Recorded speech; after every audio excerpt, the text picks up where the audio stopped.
ეთერშია პირველები 11 საათზე ახალ ამბებს ნატა ქაჯაია გაგაცნობთ. მსოფლიო ბანი, ყოფილი პროკურორი, ორი პოლიტიკოსი და პოლკოვნიკი. რეჟიმმა რეპრესიების ახალი ტალღა დაკავებებით დაიწყო.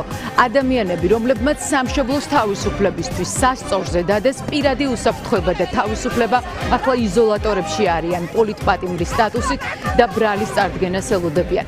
4 ოქტომბრის აქციის მონაწილეებს და ორგანიზატორებს ქართული ოცნება 9 წლამდე პატიმრობ ემუქრება.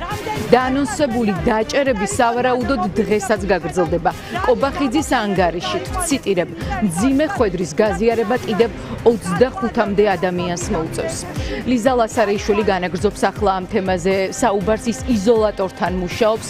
ლიზა, რა ინფორმაცია გაქვს, შევიდნენ თუ არა დაკავებულების მოსანახულებლად უკვე ადვოკატები? დაკავებულების ნაწილს ადვოკატები ამ წუთებში ხვდებიან, ეს არის მათი პირველი შეხვედრა, მათი პოზიციის შესახებ, ჯანმრთელობის მდგომარეობის შესახებ ინფორმაცია უახლოეს საათებში გახდება ცნობილი. იქამდე კი გეტყვით, რომ დაკავებული 4-ვე მათგანი არის ბრალის ოფიციალურად წარდგენის მოლოდინში, გამოძიება 4 მუხლით არის დაწყებული იმ საქმეზე, რომლის ფარგლებშიც გასულღამეს ხელბორკილები, მათ შორის პოლიტიკოსებს დაადეს და 4 ოქტომბრის აქციის ორგანიზატორებს, ეს არის საქართველოს კონსტიტუციური წყობილების ძალადობით შეცვლის სახელმწიფო ხელისუფლების დამხობისკენ მოწოდება, ჯგუფური ძალადობის ორგანიზება, ხელმძღვანელობა და მასში მონაწილეობა. ეს მუხლები 9 წლამდე პატიმრობას ითვალისწინებს, თუმცა ჯერჯერობით უცნობია დაკავებულ პირებს რა მუხლებს აუყენებენ და ოფიციალურად რას მიედავება მათ სახელმწიფო ბრალდება. არ არის გამორიცხული, რომ დღის განმავლობაშიც იყოს ბრალის ოფიციალურად წარდგენა და ხვალ უკვე ჩაინიშნოს სასამართლო პროცესი, თუმცა ჯერჯერობით ადვოკატები ელოდებიან როდის მოხდება აღნიშნული პროცედურები და როდის გაიგებენ რა დევს საქმეში და რას ედავებიან კონკრეტულად მათი დაცვის ქვეშ შემყოფებს. პაატა ბურჭულაძე, რომელსაც ხელბორკილები კლინიკა ჰელსიკორში დაადეს და 3 საათის განმავლობაში დაახლოებით ყავდათ კრიმინალური პოლიციის დეპარტამენტში, უკვე მოინახულა ადვოკატმა, დილის 6 საათზე იყო დიღმის მთავარ სამმართველოში შესული ადვოკატი ლევან ყველაშვილი და ის პირველებთან საუბარში ამბობს, რომ 3 საათის განმავლობაში ცდილობდა პოლიციის დეპარტამენტში მისი დაცვის ქვეშ მყოფი მოინახულებინა, რომლის ჯანმრთელობის მდგომარეობის შესახებ ბევრი არაფერი ვიცოდით, რადგან ბურჭულაძე რუსთაველის გამზირზე დახვდათ სუდად სპეციალური საშუალებების გამოყენების დროს ის იყო გადაყვანილი სწორედ სამედიცინო დაწესებულებაში და ხელბორკილები სწორედ პალატაში დაადეს. ყველაშვილს არ აძლევდნენ შესაძლებლობას, რომ მოენახულებინა პაატა ბურჭულაძე და მხოლოდ მას შემდეგ, რაც ის დიღმის სამმართველოში შეასახლეს, ამის შემდეგ ადვოკატი მასთან შევიდა. ამბობს, რომ ბურჭულაძე არის მხნედ, ელოდება ბრალის წაყენებას, რომ ის ელოდა დაკავებას და მისთვის მოულოდნელად პროცესები არ განვითარებულა. ამ წუთებში კი მურთას ზოდელავას ხვდება ბექა ბასილაია, ასევე ირაკლი აბესაძე არის შესული სამისოთ, რომ ირაკლი ნადირაძე მოინახულოს.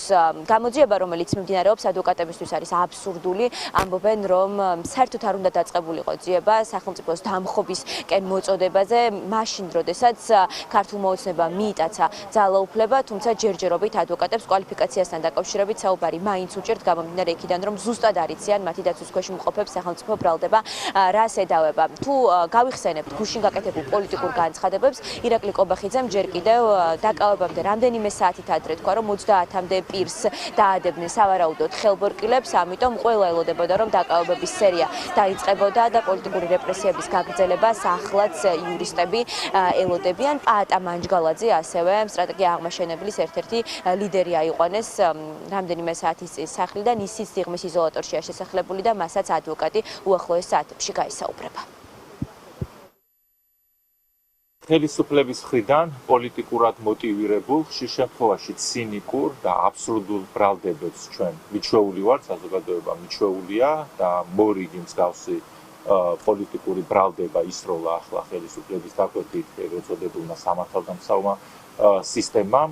გადატრიალების მცდელობაზე გვესაუბრება რეჟიმი, რომელმაც 1 წლის უკან დანაშაულებრივი ძალადობით, დანაშაულებრივად ამომრჩევლის მოსყიდვით, დანაშაულებრივად არჩევნების გაყალბების გზით დაეუფლა ძალაუფლებას და რეჟიმს, რომელსაც ჩვენი საერთაშორისო პარტნიორების აბსოლუტური უმრავლესობა უბრალოდ არ აღიარებს ამ დანაშაულებრივი არჩევნების ჩატარების გამო. ამ ვითარებაში საუბარი და დაბრალება საზოგადოებაზე, ვინმე რაიმე ძალადობრივად შეცვლას ცდილობს, არის უბრალოდ აბსურდი. რაც შეეხება კონკრეტულად ირაკლი ნადირაძეს, მე მასთან ახლა პირველად შევალ, არ ვიცი მისი მდგომარეობა, რა თქმა უნდა არ ვიცით საქმის მასალები, რომელსაც ბრალის გაცნობის შემდგომ გადმოგცემენ სამართალდამცავი ორგანოს წარმომადგენლები და ამის შემდეგ შეგვეძლება უფრო მეტი სამართლებრივ დეტალზე საუბარი. 3 საათი ველოდეთ, ასე ვთქვათ, კრიმინალური პოლიციის დეპარტამენტის წინ.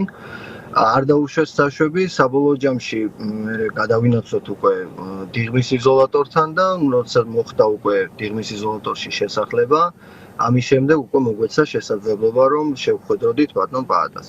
რაც შეეხება მის განწყობას, ხნედ არის ჯანმრთელობის მდგომარეობითაც შეძლების დაგვარად, იმიტომ რომ მოიხსენებათ რომ ასე ვთქვათ ზიანი მიიღო აქციაზე. დეტალები როგორც ასეთი საქმესთან მიმართებით ჯერჯერობით ჩვენთვის არის უცნობი, ვინაიდან მათ შორის არ არის წაყენებული ბრალი. უახლოეს 48 საათში დაკავებიდან უნდა წარდგეს ბრალი და ამის შემდეგ უკვე შეგვეძლება უფრო მეტი, ასე ვთქვათ, დეტალზე საუბარი. პაატა ბურჭულაძე, პაატა მანჯგალაძე, ირაკლი ნადირაძე, ლაშა ბერიძე დიღმის მთავარ სამმართველოში ბრალის ოფიციალურად წარდგენის მოლოდინში არიან.